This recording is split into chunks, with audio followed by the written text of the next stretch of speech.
Dr. Sharif Abdullah offers a unique, hopeful, and visionary perspective on the persistent challenges of our time.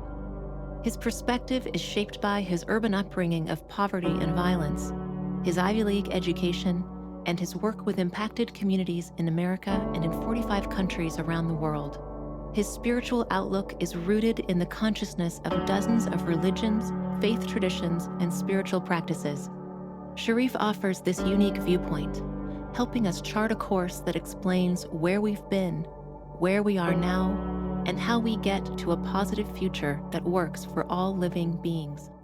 Hello, Sharif here. And today I want to talk to you about something that's becoming a bigger and bigger issue in our society, and that's the issue of reparations for African Americans. This is a very, very difficult issue. This is a very touchy issue. I want to walk us through this slowly. I want us to be very careful in doing this and be very thoughtful in doing this. It's really easy for us to just say, oh, I'm in favor, I'm against that, and not pick apart the issues that are involved, not really pick apart or even understand how something can be a positive and a negative at the same time. We live in a society where we want to separate things out to the point of, I agree with this, and if you don't agree with me, you're an idiot. Or I disagree with this, and if you don't disagree with me, you're an idiot. I want us to walk through and look at the nuances and maybe look at a way that instead of an issue separating us, that the same issue can bring us together. It may take 2 or 3 sessions of these videos for us to do this. So this is number 1, and we'll go ahead and get started with that. But before I get started, here's one more time your reminder to subscribe to this. People write to me and say, oh, can you send me the link to such and such a video? It's a whole lot easier if you just subscribe and hit the notifications. And actually like this, and as I almost always say, send this to somebody else. Let's get the conversation larger than the few hundreds of us that are following this. Okay, so I want to talk to you about reparations, and I want to start with where I am personally with reparations and the conversation with reparations. I need to start as an African American. I was raised in Camden, New Jersey. I have understood the Black experience both historically and as a lived experience. I understand very well the impact of slavery on African Americans, but also the impact of slavery on all of us. Those of you who have been in my workshops know I talk about a book called The Hidden Wound, the effect of slavery on white people. Everybody understands the effect of decades and decades of slavery on Black people. But nobody talks about the effects of slavery on white people. Wendell Berry did. And it's a small book. It's an excellent book. It's a very difficult book for people to come to grips with because it's contrary to your history. It's contrary to what you've been taught. And that's where we're going to start the conversation on reparations right now. Oh, I'm sorry. I said I was going to tell you where I stand on reparations. I believe that this country owes its former slaves something.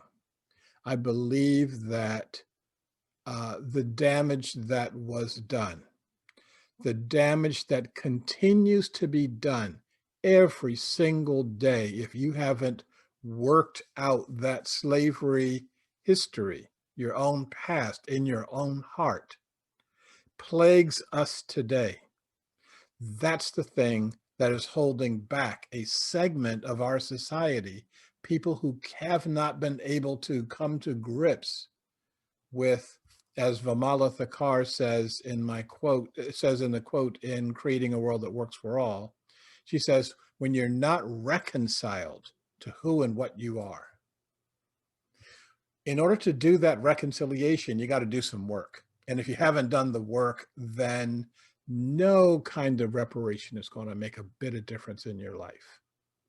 If you have done the work, then I think it's important for our entire society to do that work.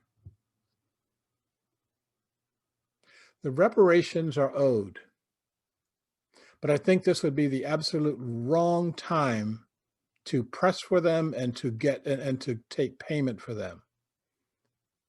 And the reason I say this is that the work hasn't been done. Now, I'll say more about that in our second session, and if I don't get through there, I'll say more about it in the third session.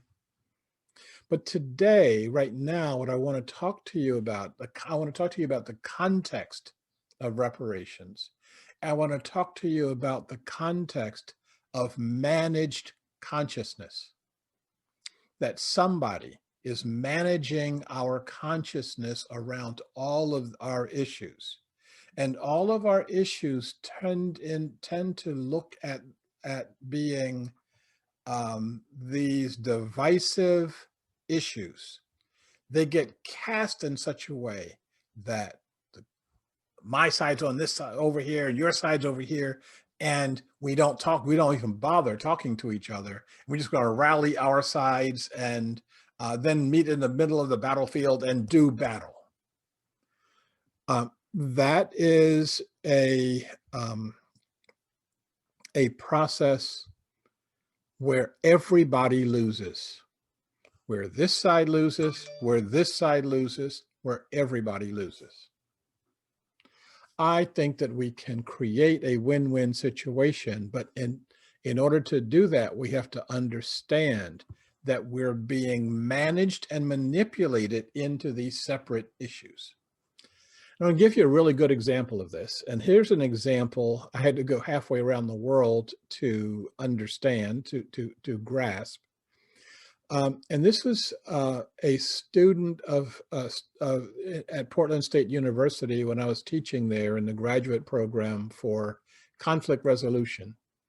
So I was regularly going to a conflict resolution workshop seminar in St. Petersburg, Russia. And one of the students from Portland State University came to make a presentation there. And this was one of the most powerful presentations I'd ever sat through. This is a Japanese American student.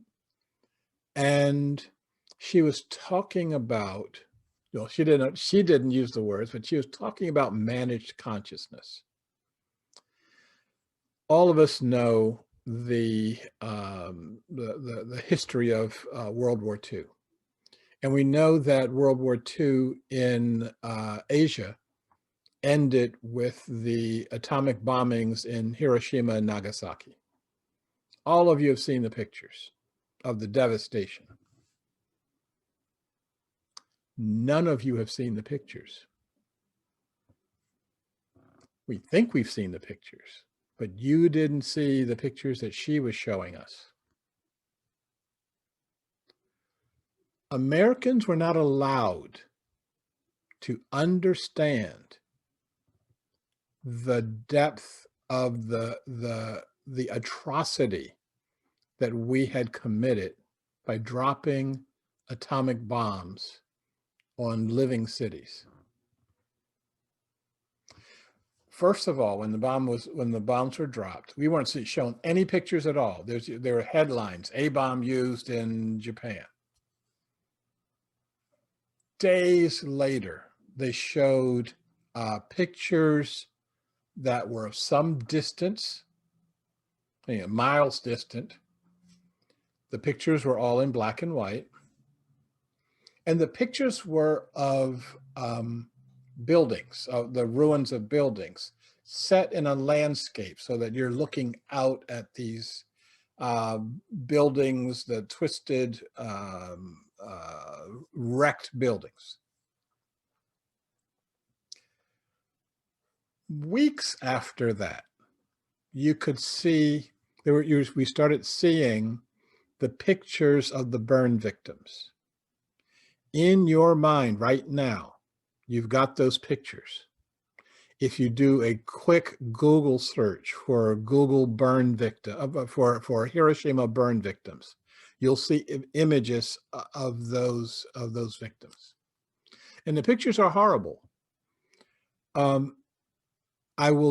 What she was doing though was defining those pictures. What Americans were allowed to see were pictures that are in black and white. You saw no pictures of blood.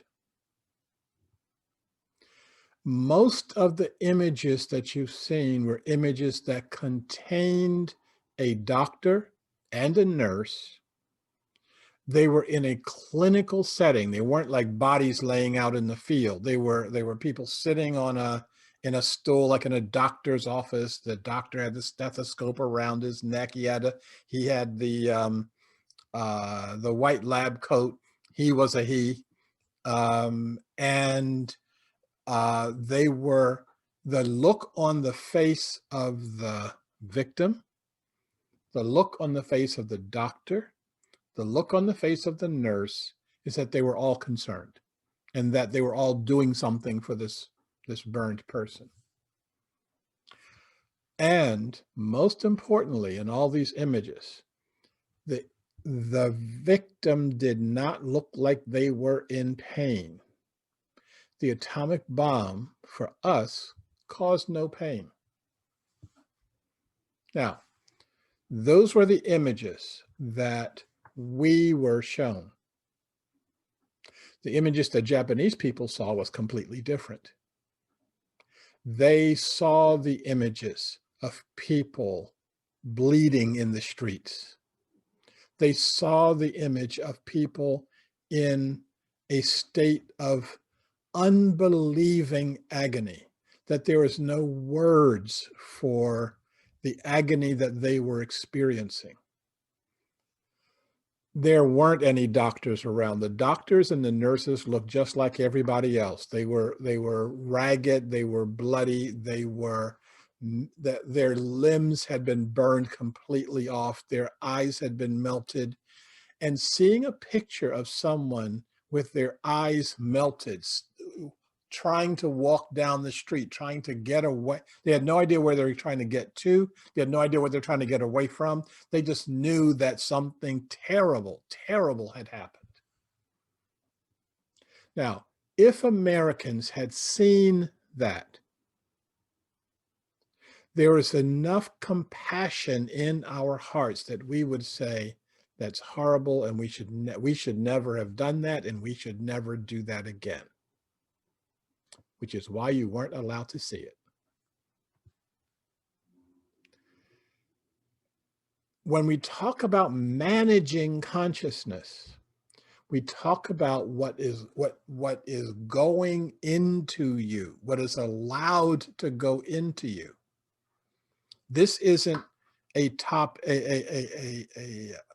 idea that was born in World War II. For those of us who know about Buddhism, we know that the Buddha's father tried the same thing when he was growing up. The Buddha had a choice. This wise man said the Buddha was going to have a choice. He's going to become a great king like his father, or he was going to become a great spiritual leader. Well, his father didn't want any spiritual leaders, so he made sure that his son's compassion would never be awakened. And he did that by removing from him all images of death, dying, and sickness, all images of poverty, all images of sickness, all images of old age. And the Buddha saw all these things anyway, and he became the Buddha. We're in the same boat.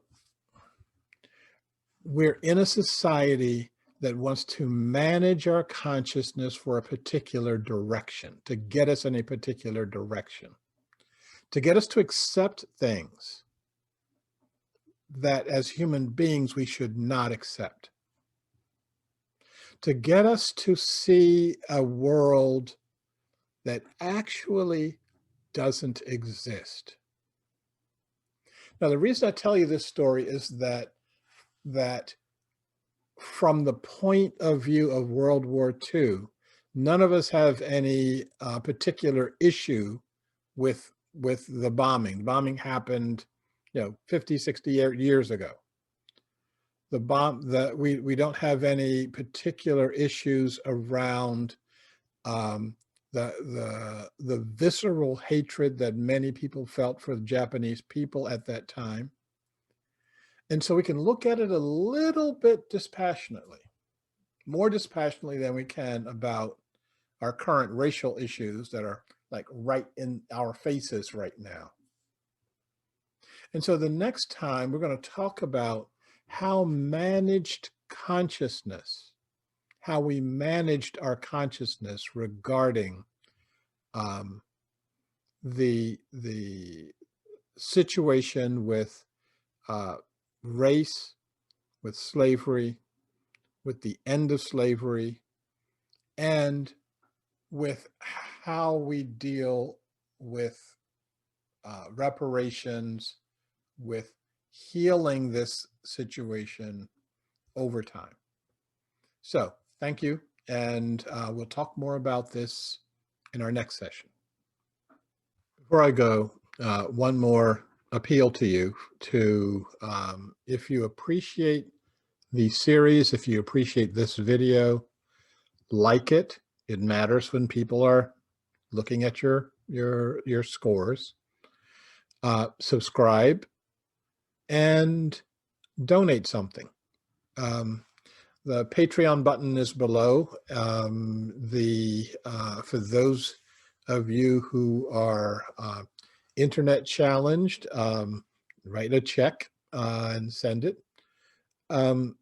This stuff matters. It matters to get this out in the world. It's not free. Please support it. Thank you. You are invited to participate in the discussions and activities that will define a positive future for all. We are at the cusp of the expansion of our human consciousness, beyond the limitations of our past. Together, we can envision a world that embraces our human potential. Together, we can create a world that can truly work for all living beings.